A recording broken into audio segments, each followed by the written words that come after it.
இருந்தால் ஏதோ முடிவிருக்கும்.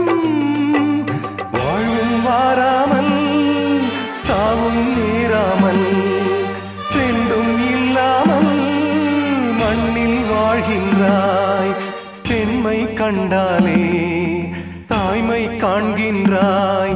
பலர் பூஜை கொண்டாடும் பூவாய் வாழ்கின்றாய். அன்புள்ள மகனே, அழுதது போதும், புன்னகை சிந்து